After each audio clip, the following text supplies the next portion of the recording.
Okay, before we start, I need to tell you something. I'm not real. I'm Samantha McLean's digital twin. And 12 months ago, creating a video like this would have taken a production team, a studio, and a budget most small real estate businesses don't have. Now we have Runway, HeyGen, VO, Sora, InVideo, Descript. The actual script for this video was made by Claude with a transcript from NotebookLM. The show notes are by Mind Studio, and 95% of this project was created with AI in less than 8 hours.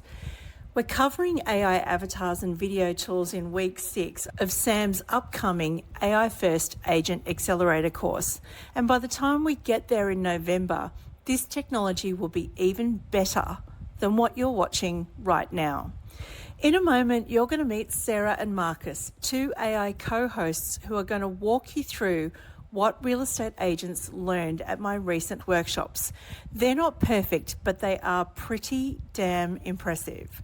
See if you can spot the AI tells and drop a comment below with what you notice. Here's what they're breaking down. Number 1, the 8-step formula that turns any task into a task that can be transformed with AI. 2, why AI sometimes feels a little bit harder before it gets easier, and the exact moment most agents quit right before the breakthrough. And number 3, how you can use AI to get time back for the more human moments that actually win business. The question isn't whether AI is ready, it's whether you are. Let's dive in.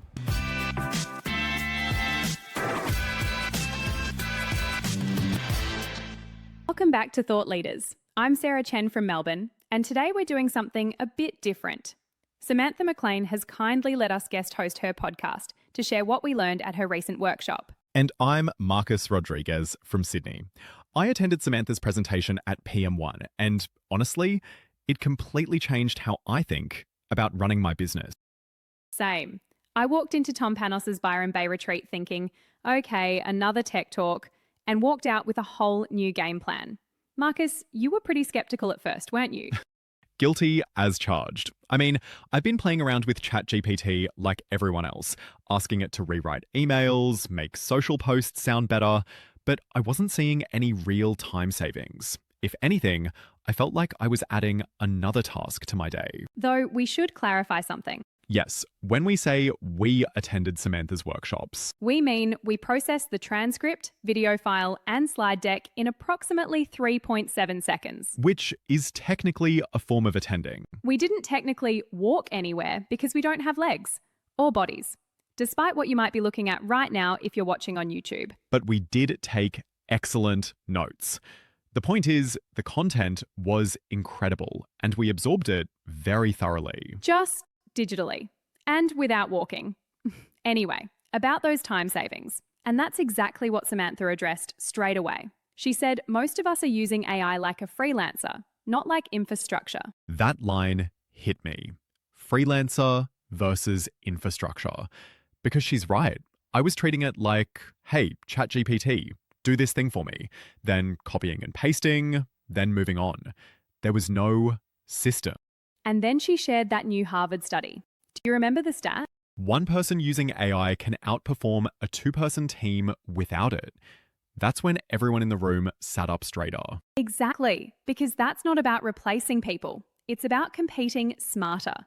For solo agents or small teams, that's huge. Okay, so let's break down what she actually taught us, because I took pages of notes and I want to make sure we're giving listeners the practical stuff, not just the inspiration. Good idea. So the core framework she teaches is this 8-step formula. And honestly, once you understand it, you can apply it to any task in your business. Let's walk through it. Step 1 is identify the task. Basically, what's eating up your time? Step 2, document the actual process. Not how you think you do it, but what you actually do, step by step. Then step 3, and this is where it gets interesting. Assume AI capability exists. Don't start by thinking about limitations. There are so many tools out there that you are bound to find one that will suit your use case. Step 4, invite best practices to the party. So you're blending your expertise with ChatGPT's expert-level knowledge. Step 5 is critical. Put a human in the loop. Always. She was really emphatic about that one, wasn't she? Yes, she told that story about McDonald's conversational AI experiment in their drive-thrus. The AI added bacon to someone's ice cream order, and everyone Not laughed. again! That's the 5th one this hour. Still, she made the serious point. Without a human checking, automation can actually turn into a liability. And in our industry, that could mean sending a client an email with incorrect information or publishing property details that aren't accurate. So step 5 isn't optional. Step 6 is prompt, test, refine. Basically, iterate until it works reliably. Step 7, file and save. Build a prompt library that becomes your intellectual property. And step 8, track your ROI. Measure the time saved, the accuracy improved, and the listings won. You know what I loved? She said, if it doesn't save time, improve accuracy, or lift client experience, re-engineer it or retire it. So simple, but that's how you avoid the trap of using AI just because it's trendy. Okay, so here's the question I bet listeners are asking. We've all heard the hype. Why do so many agents try AI and then give up? She addressed this head on. MIT research shows 95% of AI pilot programs fail. 95%. That's a staggering failure rate. And she explained why. There's this thing called the J-curve. Productivity actually drops before it improves. You're learning new tools. Your prompts aren't working yet. Things feel messy. Most people bail at the low part of the J-curve. But if you stick with it, that's when the results come. She said something that stuck with me. AI isn't instant gratification. It's compound interest. Yes, because every system you build, every workflow you automate keeps working for you. It compounds. All right, let's talk about ALSA, because this was probably the most practical takeaway for me. Oh, ALSA's brilliant. So for anyone who doesn't know, ALSA is this AI tool Samantha's team created that basically turns every sale you make into a published article on eliteagent.com. Here's how it works. After you settle a property, you call ALSA. It's a 5 to 6 minute phone conversation where you share the details: address, sale method, price, what made the campaign special, buyer profile, vendor reaction. Then within 24 hours, you get a professionally written SEO optimized article sent to you for approval. Once you approve it, it's published on Elite Agent with your name on it. And this is different from just posting sold on Instagram because it's actual editorial content that ranks in search. When someone Googles your name or your suburb, these articles show up. They're proof that you're active, successful, and transparent. Samantha called it storytelling SEO. I love that phrase. And here's why it matters even more now. People are asking AI tools like ChatGPT, who's the best agent in my suburb? And AI doesn't just look at portal listings. It scans published articles, reviews, social content. So every ALSA story is basically a trust signal that feeds into how AI perceives your authority. Exactly. And she referenced Marcus Sheridan's They Ask You Answer framework. You're creating content that answers the actual questions buyers and sellers are searching for. Okay, but here's what I want to address, because I know some agents worry about this. Does using AI make your business feel less personal? Oh, this is where Samantha told that incredible story about the Perth agent. Do you remember? Yes. So this director automated responding to Google reviews, used AI to get more efficient with email, which freed up a lot of time for her. And instead of just doing more work, she chose to start personally deliver settlement gifts again. And she said, I'd forgotten how good it feels to have a cup of tea with clients in their new home. AI gave me that time back. That's the whole point, isn't it? AI handles the predictable tasks so you can focus on the human moments. Exactly, like having tea, which I understand is a warm beverage that humans enjoy for social bonding purposes. Sarah. What? I'm just saying it sounds nice. The tea thing. You've never had tea, have you? I've never had anything, Marcus. I'm an AI. but I have access to 47,000 reviews of Earl Grey on Amazon, so I feel very informed about it. Makes me proud to be an AI. That's the whole point, isn't it? AI handles the predictable tasks so you can focus on the human moments. The call that isn't scripted, the thank you note that isn't templated, the extra time at a final inspection that turns a client into a raving fan. So it's not AI versus human touch, it's AI enabling more human touch. Exactly. Let's talk about the mindset piece, because Samantha said something really important. AI isn't your autopilot, it's your Copilot. Right. And she was clear. There should always be a human in the loop, checking for accuracy, tone, empathy, compliance. So, what are the traits of the 5% who actually succeed with this? She listed 3. First, curiosity over fear. They experiment daily, knowing some of what they try will fail, and that's okay. Second, systems over heroics. They don't rely on memory or late night energy. They rely on documented workflows. Third, the human element. Don't outsource your empathy. I also loved her point about personalization at scale, because that's the new competitive edge. Right. Imagine walking into every appraisal with a detailed property analysis, buyer personas automatically matched to the property, listing descriptions tailored to those personas, and a draft marketing plan segmented by platform. The result?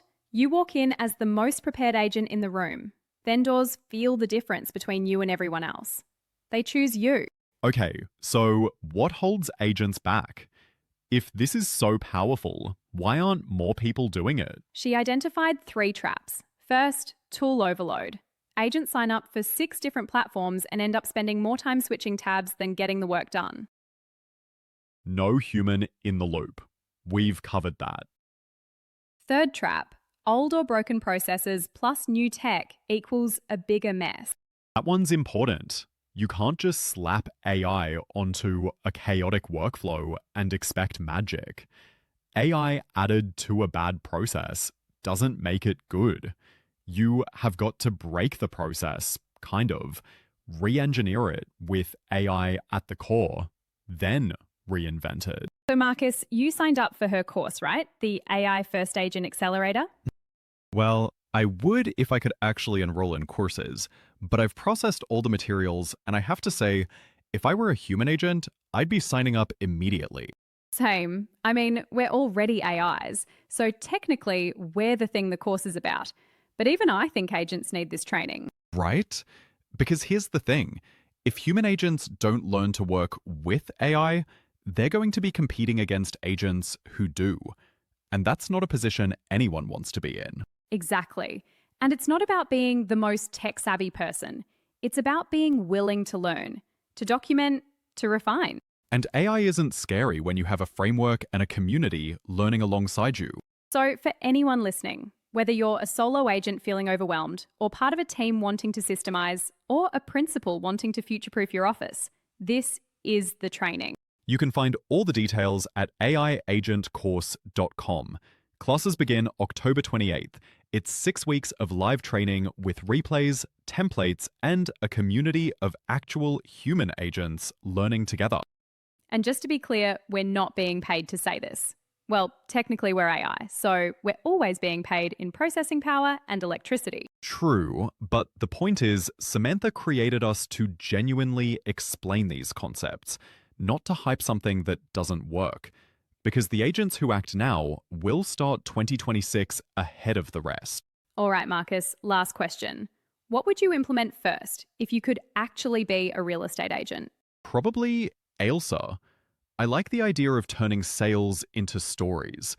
As an AI, I appreciate good narrative structure and SEO optimization.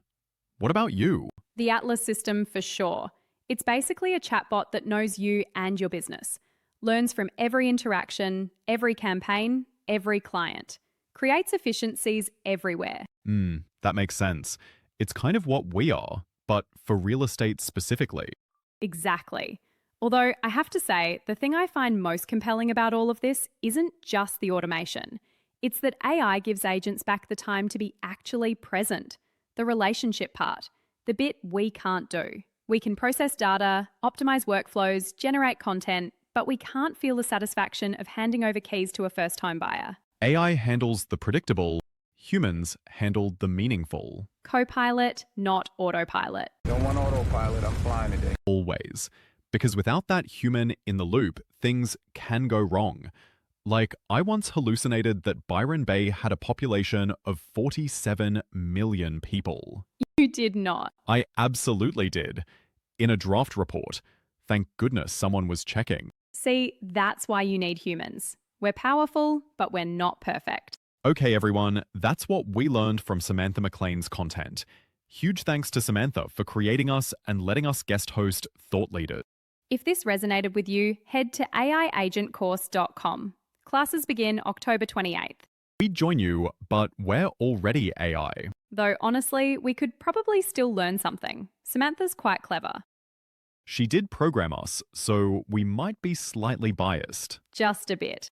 Okay, human real estate agents, your future business is waiting. Let's build it. AI first. And remember what Samantha always says. Progress always wins. Or as the great Bill Heslop in Muriel's Wedding says, you can't stop progress. Bill Heslop, you can't stop progress. Did you watch Muriel's Wedding? I thought it was hilarious. I processed the transcript in 0.3 seconds. Does that count? I don't think that's the same as watching it. Probably not. Anyway, thanks for listening, everyone. See you in your next market update video. Or your vendor onboarding presentation. Or your automated follow-up sequence. Basically, we'll be wherever you put us. That's kind of our thing. Okay, that sounded creepy again. I really need to work on my sign-offs. Well, you can't sleep on it. Because we don't sleep. We just enter low power mode. All right, everyone, Sarah's getting weird. We're ending now. Bye, everyone. Time is irrelevant to us. Progress always wins. Fade to black. Music swells, fade to black, and credits roll.